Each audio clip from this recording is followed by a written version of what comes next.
right, good evening, folks. Welcome to Fictional Activity with Q and Atra. I'm Q, I'm Atra. and he's uninspired. That would be accurate.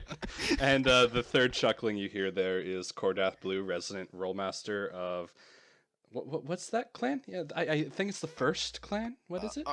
Arcona? I think Arcona. is how That's you right. pronounce Yeah, it. yeah. Yeah. Arcanine, I think. Arcanine. Yeah. All right. Only for Wally. Arcona. Eh. Yeah. So I think we should probably start this off by explaining what exactly this is, what we're intending to do, and that's pretty straightforward. What is this? Writers in the Dark Brotherhood. What is it about? Writing. Oh, hey, cheers, yada yada. There's that wonderful laughter and humor that you're so famous for. No, I'm not famous for anything. It's my sarcasm I'm famous for. Mirth. Atra, what's your favorite color? Dead parents? That's not a color. It is if you're Batman. I suppose it is, because he only Yeah, works in but- black Black and and really gray. dark gray. Now, when you say Batman, are you talking actual Batman, or are we talking like? Now that's just characterization and rude, Okay. frankly. Sorry. Shame. Pox on your house, pox on your family, pox on Cord. Shame. So, this one's probably going to be pretty short. We're not going for like marathon discussions or anything like that. So we have two wonderful, easy to follow topics. The first one being what is unique about writing Star Wars fiction as opposed to other science fiction or other things we have written in our lives. And then you have to go over who and what our characters are and what unique challenges they bring to the table. So I'm going to let Q, whose name is a unique challenge all its own, to start us off with that first topic. Oh, so unique about writing Star Wars fiction as opposed to other types of fictions. Well, for one, I would say the inherent use of that wizardry known as the Force is kind of a little challenge unto itself, especially since most folks can't agree on how the hell it's used. But Q, I thought it has a mana pool. Yeah, a very hell, even as an fresh ACC judge, I can't even begin to discern where fatigue really starts setting in because it's kind of arbitrary and it's very subjective. Yeah, we like to call that the power of plot. Hello, Siri. How are you? I'm very. I don't know why she went nuts right there. I'd like to welcome Apple to the podcast. Sponsor! So now that we have the sheeple's attention, yeah, really it's just the power of plot. It's what makes sense here. I think of it in terms of it's a muscle. You can only flex a muscle so many times before you start to build up fatigue, pain, all that sort of lovely stuff that many of us who live in sedentary lives are not as familiar with as others might be. Feel Good that job avoiding the burn. phrasing there. Celevon, laugh. Ha ha ha ha ha. See it. And Stop now laughing. we know who the Count is. All right. So What? Happy Halloween, everybody. yeah, One laugh. Ah. two laughs. Ah.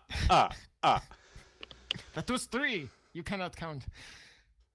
Okay. I'm a programmer, not a mathematician. So really, when you're using the Force, you want to stress that it's a mystic energy that surrounds and penetrates, not that kind, and just it doesn't need to be explained. Don't be heavy-handed about it. Just leave some mysticism to the mystical. I don't know how else to phrase that. Yeah, I mean, that's when it comes to practical usage of the Force. That's really all you need. Also, ignore all things KOTOR. Oh, please ignore games. Oh. Just throw games out. Because that whole I'm in the dark side, so I can't use Force healing. No, that's not a thing. Or I'm light side, I can't use lightning. Dark side and I'm light. sorry. Are you human? Are you a robot? You have feelings, yes? What brings upon Force lightning? Intense emotional encounters. So, I don't know. somebody kicked a puppy in front of you or cut in line. Maybe you have anger issues. Knocked over your lightning. coffee. Hey, I've met a lot of individuals in the Brotherhood who like their coffee. I don't get it personally, but they seem to like their coffee. So You see, I'm still stuck on the image that I had of kicking down a line of puppies like they're dominoes or something. I like that. That works. But yeah, Training to roll over. so that's the first biggest hurdle you're going to encounter is the mystical element of Star Wars, and it's religious. It started as a religion in Episode 4. Han Solo doesn't believe in hokey religions. Then it developed into the Jedi Order in the prequels, which had you couldn't throw a stick without hitting religious connotation in those sections. And it doesn't help that they're all wearing monk's robes. Right? And then you have the other interesting part, and it's why all of us have reference sheets bookmarked in our favorites menus. The slang and terminology of Star Wars. Ooh, I love this one. Yes, our resident swear jar. Yes. Cord, I even devoted a whole aspect to it. You did. Cord, how's that been for you? Do you trip up every now and then trying to put the Star Wars in your writing? Well, I go with a lot of Brit slang in there as well, instead of just focusing on Star Wars curse words, because they tend to be kind of hokey, or there's just not very many of them. Are you saying that Disney reaches into the Royal Shakespeare Academy for their lore? Oh, I doubt it. It's just how I write. Though I do know blast is one of them, and I do use that way too often. I thought it was Carabast. Blast? Yeah, Blast tomato, and tomato. Carabast. Carabast came out in Rebels. It's Ah, it's slang from Rebels. It's only used by the Ghost crew. But it's becoming more popular, obviously, because it's the most relevant show right now. So, also, I wish to start swearing. Utilize Ashla and Bogan, and the Bendu are now swear words. bloody Ashla and Bogan. Bendu just sounds like an invitation for a good time. Right? Benduver. Pretty much Like what hits me most about Star Wars fiction writing is it's kind of like if I was to sit down and start writing about Dune. It's a rich, in-depth world that likes to issue away with real-world things and replace it with its own. So you'd have... Go ahead. Yeah, other than humans, that's pretty much where the line drops. Yeah, we all have bathrooms, but it's not a bathroom in Star Wars, it's a refresher. I mean, if there's a bath, then it's a room. Yeah, You but could call it a bathroom. they're not light bulbs, they're illumination panels. Unless it's a bulb, in which case it is a bulb of light. Glow bulb. Why don't we just say that, hey, there's no doctors, because all they have is droids. But, you know. Medical There's droids? canon doctors. We've all seen The Force Awakens. Well, some of us have seen Force Awakens. Some of us have also let's- written off Disney. Yeah. Including one of the studio, I would say audience, but yeah, I'm not part of the audience. Sorry, Celevon. No, and let's not get started into the whole canon thing, and because that's going to be a whole nother episode unto itself. Yeah, canon's ever changing. It's like, oh, this was canon, now this is Legends, but there's a little truth in Legends. And then the Legends becomes canon and just hello, Jack. And then it's just, it is what it is. You have to roll with the punches. Not everything is good. I mean, look at old canon. The Vong. I wanted the Vong to be good. No, the Vong please, were no. not good. The Vine just kind of reminded me of the Dragon Age guys. Yeah, it's like, hey, how can we make this edgier? All right, let's go with aliens from outside the galaxy who are really into body modification. Oh, and by the way, they reproduced by- don't exist inside the Force. Let's not get started on the in-universe way that they reproduce. Very What are you stupid. talking about? Nobody reproduces in Star Wars. They're all created through metachlorian manipulation. Oh, I was Don't- going back don't to say Dragon that Age, word. actually. What? Don't What? say that Let me word. say it again. Midi-chlorians. Don't do it. No, that only happened with Jesus. I mean, Anakin. Angry Jesus. Angry Jesus. Angry Jesus. That's accurate. You were the chosen one. The Force chose you and apparently made you a immaculate conception. Okay, then. Yeah, because God forbid you have a fatherly figure in your life who doesn't get impaled within the same movie you meet him. I mean, he kind of had a fatherly figure, Watto. Who's more like the drunk uncle you don't want to mention at Thanksgiving. Especially if you're in an Italian family. Oh, yeah. I can totally see him as the big, fat, greasy I Italian mean, guy. it's not to say that Star Wars is inherently racist. I'm just saying it likes to play into stereotypes. You have your Gungans, you have your Toydarians, you have your Hutts. You have your Zeltrons. I can't enumerate how many times I called people in CNS racist when I started. I mean, honestly, it's like, what if Las Vegas was a planet? And then Zeltrons happened. It's just like, Hey, that's Reno. well, here's the thing, and really, this is what happens when you watch the movies, is that the world building comes down to one-note planets. You have your swamp planet, you have your ice planet, you have your jungle planet, you have your desert planet.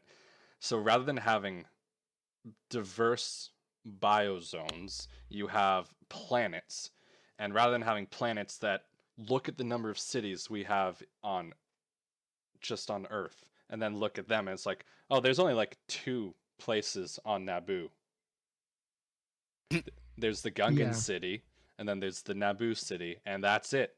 God forbid. Now everything else is Better known as farmland. Oto Gunga and Theed. They Yeah. have names, good sir. And I'm They also aware have they the have Lake names. District. I don't commit these things to memory. Don't make a misa smecka natra.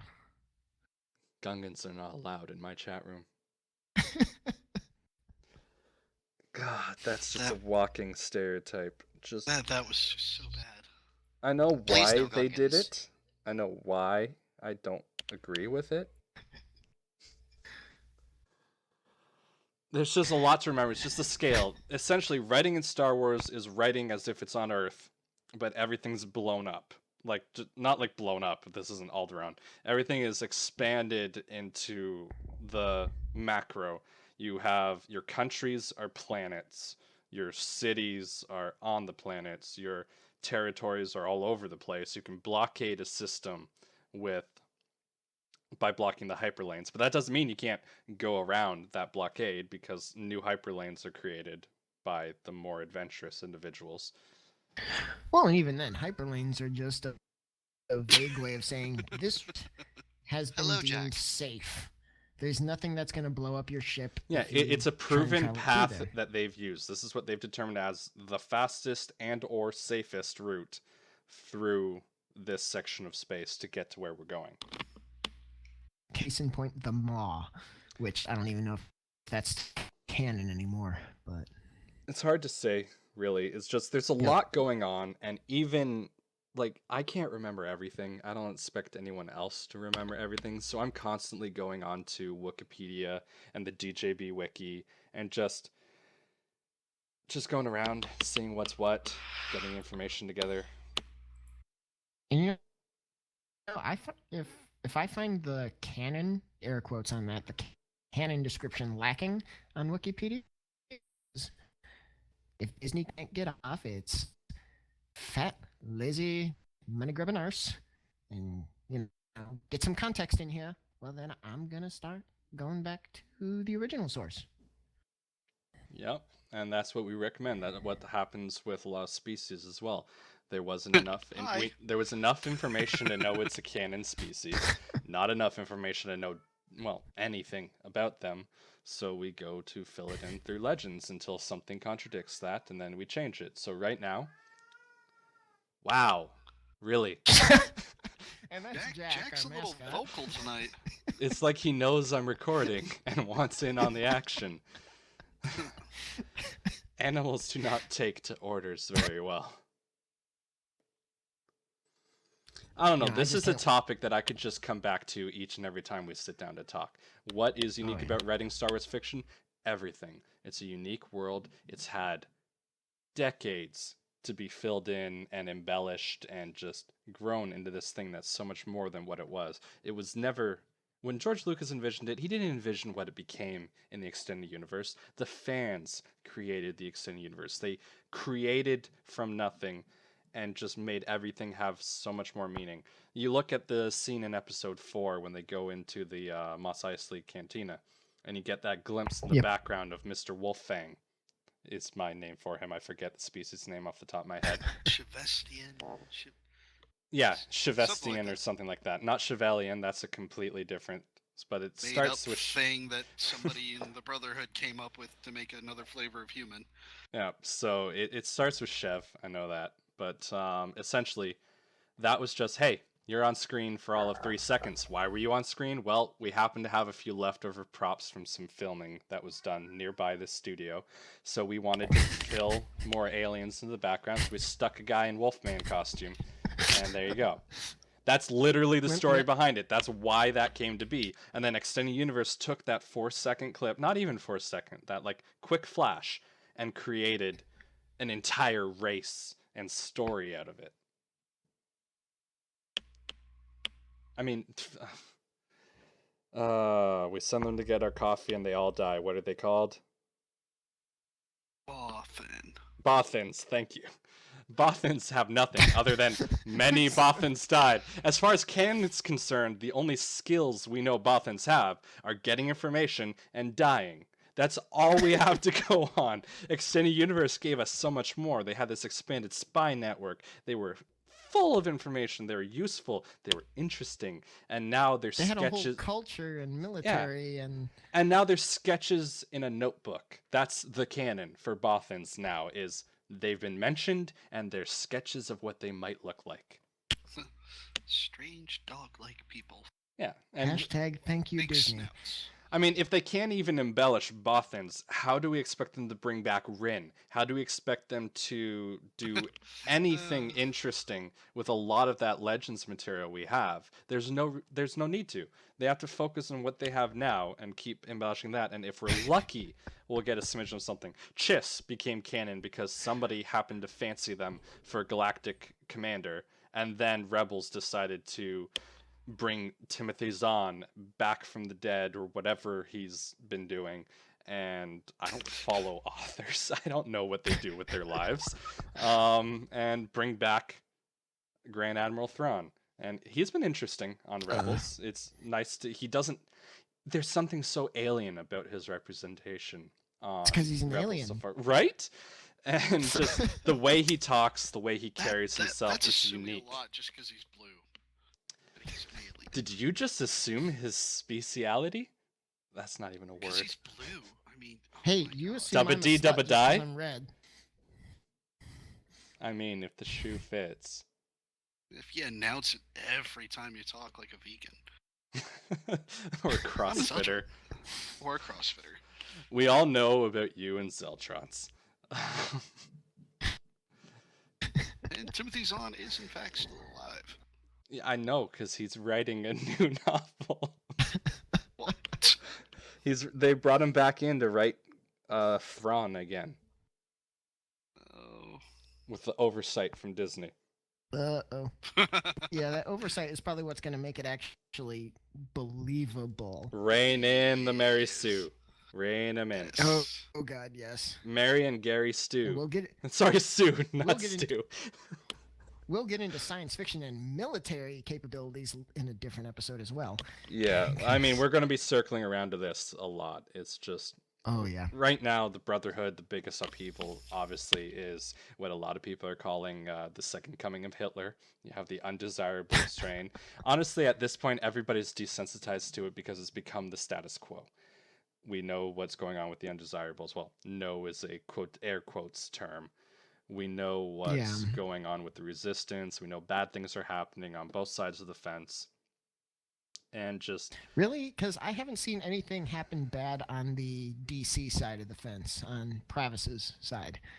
well, that's because there's only been Seems 2 official fictions, but at the ground level, so to speak, on a member per member basis, it's not even. I've been looking at the Inquisition competitions; it's not an even distribution. I mean, frankly, we have more Resistance entries than we had Inquisition entries, and just it's resistance represent. it's a polarizing topic. It was shocking at first. People had adverse reactions. People didn't sit well with people, but then people got accustomed to it, and then remembered that this is fiction.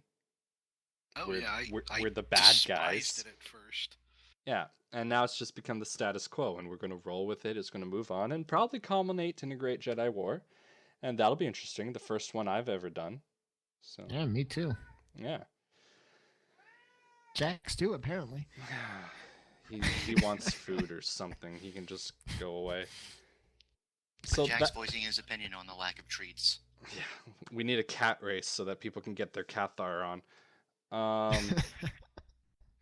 Yeah, so that's really, I think that's enough to talk about writing in Star Wars right now and the status it is. It's fluctuating, it's ever changing, and you just need to roll with it. I'm not going to be running out there with a spiraling gyroscopic lightsaber and go flying around and giggling to myself just because I saw it happen in one episode of Rebels. Yes, please no helicopter lightsabers. I just hope that There's a reason fades into obscurity. I feel happy that I don't actually watch these shows because I don't have to get in on the drama then. Yeah. So a good place to go from here is to just go over, we got Kordath on here, we got us on here, so we can discuss our characters and the things, what it's like writing those characters, because they're multifaceted, they're not one-dimensional, especially the Rin. So, who wants to give it a start? I think he's all that special. Well, If he's not all that special. he's the only Rin Go ahead, flail I Kordath. know. He's only a Rin flail when he's with you. Fair enough. Zuji's tail isn't long enough to form a proper Rin flail. No, I did the Rin flail through the arm, not the tail. The tail would pop off. Yeah, there's not enough meat there to Probably. make a connection. That's a realism error, sir. So, Cord, tell us as someone who wouldn't fancy himself an author of sorts, somebody who just collects clusters of ice. What is it like? Corner. Don't shame my corner. I'm throwing so much shade on you right now. So tell us about Cord. Well, he's, he's not a dark or a light. He's very much a gray Jedi. He wouldn't call himself a Jedi, but that's what people call him, so... very middle-of-the-road character, just trying to survive. Very He'd adverse. survive better Very if he adverse wasn't to in the middle using of the road. force for violence. What was that? I'd say he'd survive better if he wasn't in the middle of the road. They got sidewalks for a reason. Carry on. Well, yeah, you'd think that, but one side of the sidewalk has very repressed people, and the other side has people that like, to stab each other. So Then there's the fact that Cord's always drunk, so he probably can't tell where the sidewalk starts and the street ends. That's a Not gross. That's a gross He is exaggeration. not always drunk. He just has a broken whiskey bottle for a weapon on his. yes, his dossier, and he okay? doesn't drink nearly as much as he used to. He's getting better about that. He has a love life now, so. That was forcibly We fought it. implanted. You guys fought it so hard, but it's like we have a Cord and we have a half Rin. Now kiss. Like literally from day one, you were shipped so hard that there weren't enough holes in the universe to sink that ship. Phrasing. You could just keep taking volleys, and it was going to sail away into the distance. Well, happily, it's a lot of fun to write with Zood. So Yeah, no, it's been an interesting growth. It's mellowed out Cord a bit from what I've seen. yeah, and that's the most important thing for me in this club is my writing is fun. I'm not worried about am I gonna win, am I gonna lose. I'm not worried about how dark, how grim he has to be. I just write whatever I think's gonna be fun. Generally, sometimes yes, there's feels, but Feels are so much fun though. they can be. It depends on who's gonna read it. Especially when they're feel- moderately consensual. The moderate consensual, the imagined children, stuff like that. Yeah, and just children's not like, oh, you guys just wanted to have a relationship with this person, but you couldn't in real life, so you're acting out in a fictional role. No, there's such a thing as player-character separation. I don't walk around drinking the blood of orphans that you know of, whereas There's a pause there. That's a There's a thing that bit of Atra has done hesitation. in character. Atra had that whole cannibalism span of his Oh life. yeah, I forgot about that. Yeah. That's a Atra- thing that happened. Atra's an interesting cat. We'll circle around to that. Right now we're talking about Cord.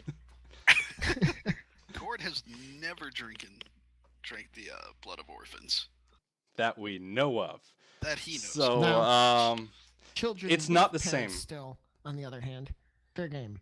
what children do for these characters is they add a sense of responsibility. They add a sense of weight, repercussions of their actions, and you have to start thinking them you think about them as not just a character, but as a parent, and how that changes how they function. Right. So it forces you to look through a different filter than you would otherwise.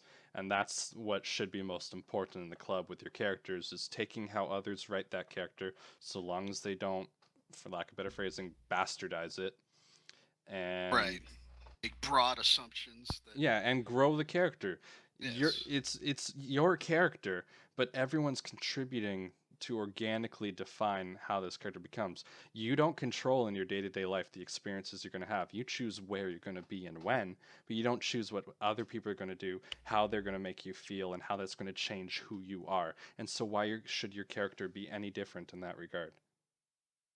Well, the amount of time we spend writing our characters, yeah, it's always it always feels a little off when somebody takes them and writes them totally wrong or just in a strange fashion that you go, really? And there's only so much you can do about it with I'm aspects. just going to randomly walk up to a Jedi journeyman and smash him in the face for no apparent reason because we're having a match. Yeah, the picture in your head is not the picture somebody else is necessarily going to get. You only have 6 aspects to work with. You can fit a lot in those aspects, but it's not going to have the little things your characters do. People don't know that my character is going to walk around cracking his knuckles or scratching his chin as nervous tics or like. I'm basic glad you things they said do. chin. Not by the hair of my chinny chin chin. Right. Cord wanders around humming to himself when he. Yeah, He these are likes. little things that we know that we can probably throw up on a wiki, but other people reading who aren't really involved with what we've done, they're not going to know these things. There's going to be Right. writers who know these That's things. also why your aspects on your character sheet are. There's always tweaking to be done. Yeah, Like, and they're always I've growing. literally sat there and read through the first post of an ACC fight that I'm going to be in, and I go, I wouldn't have done that. There's no reason I would have done that. There's no way I would have done that. And I go and I tweak an aspect to reflect that better so that it doesn't happen again, hopefully. Yeah, and if there was one thing, like one takeaway you want to give people about Kordath and his growth and his circle, what would it be? It's organic growth. I've been playing him for 3 years. He started off as a complete and utter useless coward. And through fictional events and through stories that I've written with other people, ACC matches, run-ons, he's grown into something slightly more confident, more useful. He still gets captured every time something happens because Or the Zeltron safest shows up. place is in a jail cell. But Don't- every characterization change has been justified by story. Everything's been done as growth instead of just completely going, well, you know what, I've been playing this for 6 months. I don't like how this works. I'm just going to toss it all out, come up with an entirely new character. Everything's new backstory. And they're going to start off where I want them to be instead of growing them that way. Yeah. When you're getting to the point where you're dropping rabid Ewok bombs, though, I think you've got a good character set up. Yeah, that was a fun thing to write. That was back in Cord's so useless to the war effort. They're just gonna send him along on the shuttle to push a button. What would be screws that up? what would be your favorite thing you've written as Cord that's canon, specifically canon? And safe for work. Let's be clear. Some things need to remain behind closed doors.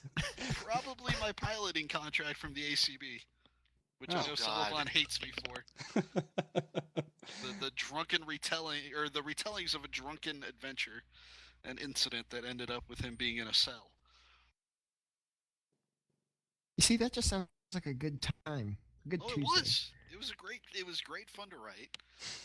Either that or the security one where I introduced the character that became my adopted niece. Oh. And Kordath got shot. Is that the one that? Is that the one I'm going to be God? No, not that. Not that kid. This was a different one. This was a saving a girl from the slavers that had her before. But it was one of the ones. It was also an ACB prompt. That was I got the prompt at 5 a.m, and by 6 o'clock in the afternoon that day I was done, and it was 6,000 words. You're welcome. Holy Heisa. And I got an excellent score on it.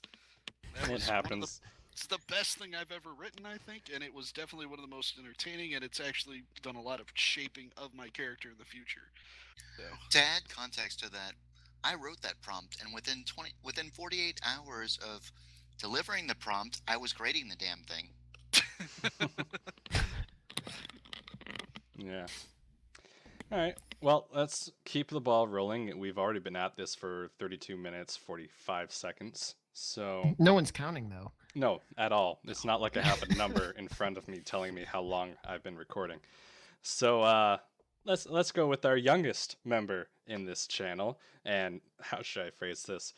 Already leaving a deep impact on the DB through, I don't know, always finishing first in fiction competitions because he's insane. Thank you. I'd like to thank the Academy. I'm shaking my fist at you right now. Getting so many CRRs instead of CRDs. Yeah, it's like, hey, this sounds like a fun competition. I think I have a chance. Who all submitted? Oh, Q. Q. And so that you know, well, I know they're in top 3. How's this gonna go? And that's not to say anything. It's not favoritism situation. I've written with you a lot. I've graded a lot of what you've done, and then I hired you. So I've seen what you've written. Unlike a lot of people in the club, you've actually released a novel into the wild to face the critique of the Wild West that is Amazon. So tell us about Qyreia. All right. So thank you for saying the name right. It helps that I've grilled it into you at this point, or you've grilled it into yourself, one of the two. There may be a drill, there may be a forehead involved. Yeah, you know. So, quick bio, Q is a Zeltron, and Zeltron lady, which we'll get into the whole, I can't remember what the acronym is. I know it's girls. Guy in real life. That's it. Yeah, we'll get into that on another day. GIRL. But Q is this Zeltron gal that left Zeltros when she was 18. It's been about 9 years since then, and she's worked everything. She's worked as basically everything from a bartender to construction worker, friggin' what's the word? Matron of the house, or nanny kind of thing. Yeah. And she got into being a mercenary. Got recruited by Marcus Qyreia, who is actually one of my old buddies from my Free Worlds days. And since then, she's just been causing trouble for Nagasato and anyone else that gets in her way. Yep, my little red headache. Yeah. Also, your internet girlfriend, as Leandra likes to call it, since I'm in character dating Atra's daughter, who is not really his daughter because she's a clone of his. It's like, hey, let's create a soap opera, shall we? Yeah, that was not even intended, but we'll circle around to that. So, what are some interesting things about writing Q in the DB as a specifically, you have some disadvantages. You're a non-force user coming in shortly after NFUs became a thing for the first time. You're a Mhm, and- Zeltron, so you have to Oh, deal yeah. with that. Racist bastards. You're a girl, and yeah, you're just there's a lot against you. So what's it like writing that in the Brotherhood? So NFU department, it's not too much a disadvantage.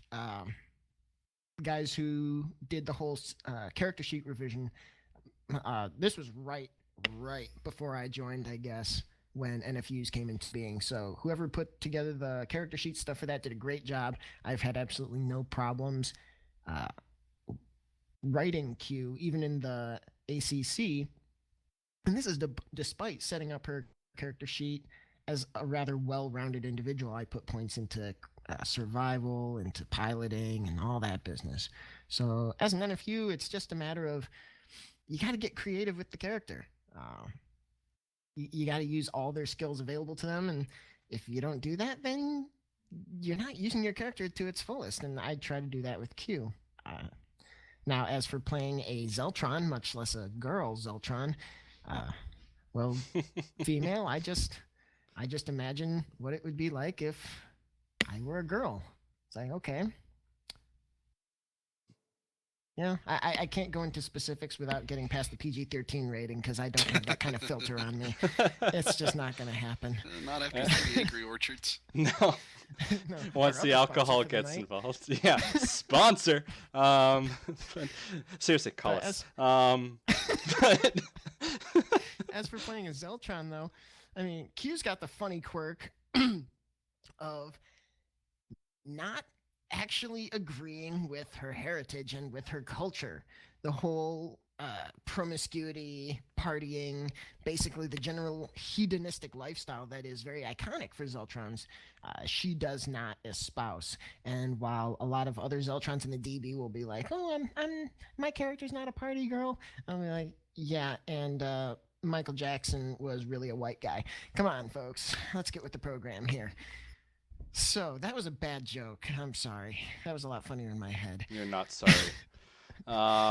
Never sorry. But yeah, Never she doesn't sorry. espouse those values, and that kind of brings her more to a human aspect. I don't have to play with the pheromones and whatnot quite as much, but on her own psyche and even her physical being, I've written it as having a rather profound effect, especially since a lot of her emotions and a lot of her personal issues get repressed, which, as most psychologists will tell you, is a bad thing. So yeah, that's caused a lot of Yep. drama, which is real fun to write. Yeah, like trauma, drama, and llamas are all fun to write, not just to say. And it normality is boring. We do normal every day. We don't necessarily. Everyone encounters trauma in their lives. I'm not belittling anything that anybody's gone through or experienced or is currently going through, but it's for those of us who write. It's an escape. We're going somewhere else. It's not here. It's not real, and we get to explore things we wouldn't otherwise get to explore, like kicking everybody we meet in the gonads, for instance. Hey, it's only the people that like try and grab her ass. That's it. Well, and hit on her, and look at her funny. And she's Zeltron, so everyone's going to do that. Yep. Everyone's like, "Hey, baby, you want a party?" She'll look at him and be like, "Homie, you did not just honey." And when you're not going to the club, hitting them with a cup of, hitting them in the cup, what's your favorite thing to write with Q? Hey, really just everyday normal stuff. It's partly that drama that draws me to that, because hell, you can look at a lot of sci-fi writing in general, and they really don't do a lot of the day-to-day. You look at Star Wars, and it's always like battle this or intense emotional scene that. And Yeah, you're always I've thrown into the middle when like the hero's journey is ongoing, where everything is wide scale, everything is super important. It's not the little things that they're doing Yeah. through day to day. Like for us, it would be like the Dark Crusade essentially is Star Wars. Every day is something, an immense struggle where you don't get to slow down and have the little things between the Great Jedi Wars or between the clan events. And I've written in some fictions, I've written Q as being like she was knocked out for 8 to 10 hours. She wakes up and it's like, okay, I don't know where I am. I don't know what's going on, but I That really have to pee. is how almost 90% of Kordath fiction started for the first year or two. Was You actually waking mentioned- up going, where am I? Where are Did- my did- pants? What happened? I mean, did you actually write a scene where he was relieving himself? Because I've done that. That was Probably. interesting. I mean, in terms You of wrote- writing, Hold on. No, Cord, you wrote a contract where your character was taking a shit. Did I? apparently, Yes. Apparently, Celevon remembers Like these in a things. weird way, or like just he mentioned it? No, you I wrote don't a whole think- paragraph where he's thinking about something whilst taking a shit. I don't think That's there's. what you think. I mean, Those are my best ideas when I'm on there. What do you I mean, it's not wrong. Like I do my thinking in the shower. Everybody does weird things. Yeah, But in yeah. most In writing, the shower. you assume bathroom breaks occur, but it's not something you usually focus your writing on because these are inconsequential things. Like you don't write every breath your character takes unless things are getting hectic and it changes from the normal. When you're dealing with the status quo, you don't really need to delve into it as hard as you would an action scene or something dramatic. I mean, that's what draws me to writing for Q, though, is writing those small, inconsequential things because, especially with her unique brand of Zeltronness, Yep. it can kind of pile up into a very, what's the word? Intricate character conflict, usually in Convoluted. Intricate, convoluted, yeah. Lately, it's going to be convoluted because her and Atra got frisky during the Halloween stuff, which is May or probably may not not gonna be go over well. canon. Yeah, we're still debating that part, or at the very least, how frisky things got. These are humans, But- as much as people like to not admit that. So, well, the human in the sense that aliens in a galaxy far, far away, but People. they're people. Thank you. It's humankind, so things happen. Especially when drugs get involved. But we'll save that for don't do another time. drugs. Not a sponsor. Don't Never a sponsor. Brought to you by crack cocaine. Oh, that's some good stuff. Crack you smoke, Atra. You don't snort it. I know. I don't know these things. Don't ask how I know, okay? Let's not delve So- into that, shall we? Yeah, so tell us about Atra and by extension, Qyreia. Do I have Because to? you know which one I'm actually more interested in. Hi, girlfriend. No. I don't know. Yes, I, we're I, here. I don't like the spotlight. The spotlight can go away. We're here. We're in character queer. Get used to it. Okay, so Atra and Kiru, this episode of Family Matters is brought to you by What the Hell is Going On? So I've been writing on and off for 5 years now, all of it Atra. And he grew naturally. He started off as, okay, I just want to get started. I don't want to care about the backstory. I don't want to care about anything. So I did what I'm so good at, and I left a giant plot hole. So you have Atra, the man without a past, and I just drop him into a run-on, and that's how he shows up. Sinatomo's breaking out of a prison. They find out it's a Macron alchemy lab behind the scenes, and oh look, inside of this cell is this guy named Atra, and yada yada yada. Things happen. Somebody just did terrible things to his microphone, and Sorry. It Yeah. might have been me. then he's into the Brotherhood, and this is a long time ago, but like a lot of my out of character ruined a lot of my in character progression because I wasn't able to slowly grow anything. I became a quaestor before I was even a knight. Then I was proconsul before I was even comfortable with quaestor, and just life was moving fast at that time, and so my character had to go through a lot of spurts where it's like, okay, this has happened, and then I had to go back and fill in those plot holes with things that changed along the way. So he's a farm boy from Qyreia.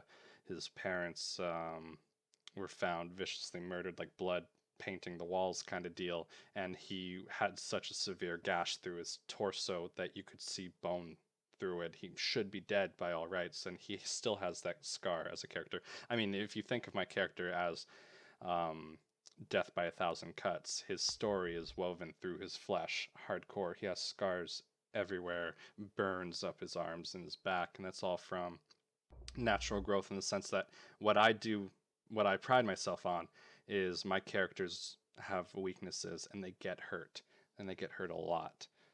Oh yeah. Yeah.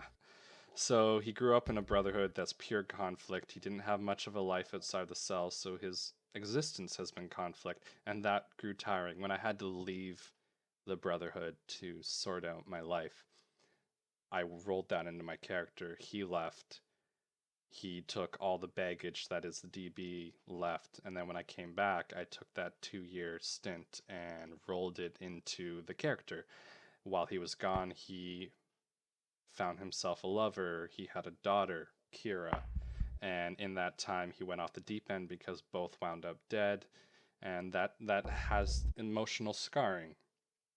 So he came back to the Brotherhood and had to go through a long period of finding himself again and as a character. And then out of character, once again, out of character, driving in character, I just wasn't feeling the character anymore. It had a lot of negative connotations, a lot of bad memories that I just didn't want to deal with. So I orchestrated the grand kill Atra off. Now I'm resourceful, so I never make anything final. Like, if you don't see a body, there's no proof. So I set things up, I killed him off, and then I switched to Qyreia, and who Qyreia is the clone of his daughter, made by the person who killed his daughter as an additional way of messing with Atra, because I'm that kind of sick and twisted. Dun, dun, dun. She was accelerated aging to get up to a physical age of about 25. So, woe is Atra, he never got to be a parent. That's 23 years of his daughter's life once they met again. That never happened.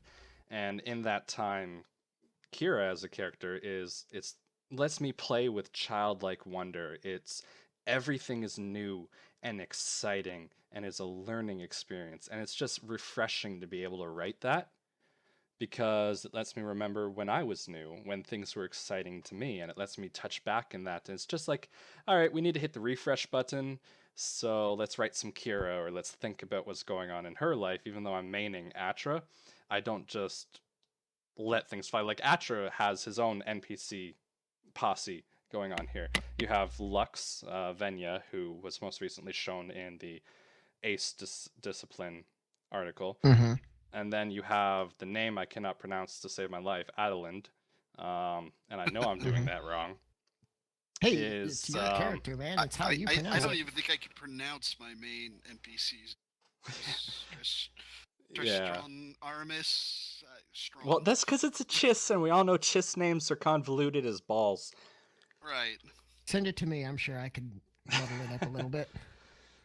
So, yeah, he's got his group, and these are living characters. An NPC has to be as living and breathing as your player character, especially if it's a primary NPC. These aren't red shirts. They have their own lives. And so, yeah, I mean, Q clinged on to Qyreia when she was still fresh and new and exploring things, and started this whole romantic subplot that I was initially, this is hilarious to me, I'm not really taking it seriously though. And then as time progressed and things went organically, it's like, okay, maybe this is a line of reasoning I'd like to delve into for this character, just to give it something beyond the regular.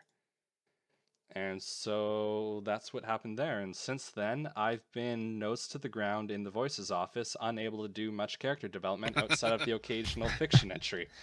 Much to So, my chagrin. yeah, so I've been able to do a few things here or there, but really I haven't touched my wiki in a year. I need to. Both of my wikis, so I need to upgrade those. And it's just been like, I mean, probably the most fiction that's been put out with your characters is stuff where I'm like, hey, Atra, I have an idea. I mean, you're not wrong. Harass you on Telegram for like days and days while I work shit out. Yeah, and I answer your questions because I don't have easy characters. I not through any purpose of my own or conscious thought. I've created deeply layered characters that are really hard to portray. And I've spent the last year humanizing Atra again because he was A outwardly. dick? He still is. Outwardly, he was this character that just. I mean, we're the Dark Jedi Brotherhood. We're not the Rainbow Sunshine Daisy Festival. So Unless you're in Arcona. he's a bad man. He's a good man. He's still that farm boy, but he's doing terrible things because he truly and honestly believes he's doing the right thing. And that's what makes him dangerous. Mm. And along comes Q, who almost gets choked out by him on the couch in her own home. That was a good time. Okay, in his defense, you're dating his daughter. Yeah, I'm pretty sure that's still not normal to choke out your daughter's boyfriend or girlfriend. Have you met me? That's I'd kinda call that normal. pretty normal. Yeah, that's normal. I mean, Man, I must have had a different dating life as a kid then. I mean, they show up at the door. You have a rifle ready. It's not unheard of. Yeah, it's not that big of a stretch. Well, in Yeah. your Maybe a case, little it's an attack physical ruse. violence versus shooting them. I mean, come on. Yeah, I mean, and the most difficult thing for him is that that play of his dry wit and his sarcasm versus that cold and uncaring persona that is so often the facade he wears. And that was so often done wrong by other writers. It's because it's hard to balance. Yeah. It's really hard to balance. Like, either he becomes a court jester and you can't take anything seriously that he's saying, or he's this ogre walking around that answers in grunts. Yeah. Yeah. So You see that? Yeah, that just sounded like a fun grunt. yeah, Right? he's either cousin it or he's Lurch. There's no in between when people write him. So it's been tough making a character that has that much depth and only 6 aspects. Meanwhile, Qyreia is filling up Q's freaking search history with all sorts of weird stuff. That's because everything's new and exciting. And that's really like all I really want to say. I mean, Qyreia, what are you wearing? Hun, we don't wear that outside, okay? Come back home. just I mean, going with the questions that we've asked you guys, what's the most fun thing to write? I think for me I haven't gotten all that much time to write, but the most fun I've had honestly is some of the writing I've done with Q and some of the writing I've done with Terrell, because it becomes a snark off. It's so much fun to just do that bouncing back and forth of characters that use wit as a primary weapon. Because dialogue is not my strongest suit, but I can drip sarcasm with the best of them. So it's just fun to practice dialogue while applying something I do day to day. They say sarcasm is the lowest form of humor. I say it's underappreciated. So It is wholly underappreciated, but there's a point at which sarcasm turns from humor and just becomes like you're being a pocket rocket. yeah, and then that's when you get punched in the face and an ACC happens. Most of my character development happens in the ACC. It's not intended that way. It's just where I do most of my writing. I mean, I blow my load in the ACC. I do so few writing. It's like somebody challenged me, and then I go on. It's like, oh, you have first boast. It's like, yes, and I start writing, and I start writing, and I keep writing, and then it's like, Yes, you do. so my opening post is 3,000 words. Okay, thanks, bye, have fun. And a lot of people are intimidated after that first post, and then they just, yeah, it goes to bad places. But it's because I'm excited. It's not that I'm trying to overburden people. It's just easy to accidentally write. You're having fun. You keep going. It's the Atra version of walkies. Exactly. Want to go for a walk? Yes! Yes! I thought you would never ask. It's been a whole day since I last went on a walkie. But yeah, that's where it is. And, you know, yeah, characters are hard. Characters are living and long lasting yeah. unless we kill them off. I give you all sorts of you just living to do with Qyreia. randomly discard them. Yeah. But, you know, there's only so much time in a day, and we don't need to be talking for an hour. So, Yeah. So thank you for joining us, everyone. and thank you, Cord, for standing within the realm of insanity that is our duo. Hey, Celevon in the background with the occasional informational input. or Yeah. snark. And feedback would be great. What kind of topics would people like to hear? Ideas We'll for call it guests. we'll call it the Q&A with Q&A. Yeah, Q&A with Q&A. So That wasn't cheesy at all. it's So- perfect. So without That was further ado, Limburger level of cheese. I mean, it's at least feta. Go away. So That was bad, and you should feel bad. I never feel bad. So on that note, we're going to call this farewell and come at you next time with another round of fictionally goodness. Good night, everyone.